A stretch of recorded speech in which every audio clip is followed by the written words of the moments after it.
Te sens-tu européen? Est-ce que tu vois une ou deux réussites de l'Union européenne? Nous à l'UNSA, on est pour l'Europe. Je ne peux être qu'européenne. Oui, je suis européen. Oui, bien entendu, je me sens profondément européenne. Oui, je me sens profondément européen. Je me sens européenne. Ah, moi, je me sens complètement européen. Je suis née avec la construction de l'Europe, avec cette idée d'un monde avec un petit peu moins de frontières. Pour l'Europe sociale, écologique, démocratique. Quand on fait un petit flashback historique. Moi, ma première paye était en euros, donc j'ai grandi dans un environnement qui est totalement européen. C'était cette possibilité d'ouverture sur un territoire qui nous parle, qui est proche de nous. On n'a pas le choix parce que les grands défis aujourd'hui nous amènent à ne pas régler les problèmes dans une seule région, un seul pays.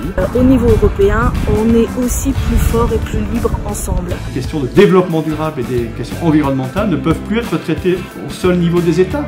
Et l'Europe, c'est d'ailleurs avant tout ça, c'est des frontières en moins, c'est des rencontres en plus. Avec la Confédération européenne des syndicats, on dit vive l'Europe sociale, environnementale et démocratique. Un des plus beaux projets pour moi, c'est bien sûr l'auberge espagnole de Cédric Capiche, c'est-à-dire Erasmus, qui permet encore tous les jours et qui a vraiment permis à de nombreux étudiants d'aller faire un petit tour d'Europe, d'aller rencontrer nos voisins et de se sentir eux-mêmes profondément européens en échangeant, en parlant d'autres langues et ayant un système universitaire équivalent dans lequel ils se reconnaissent, qu'ils soient en Allemagne, en France. La monnaie européenne, la monnaie unique, même si d'aucuns la décrédibilisent souvent, c'est quand même un gage de stabilité en Europe. Parmi les réussites de ces dernières années, il y en a plusieurs.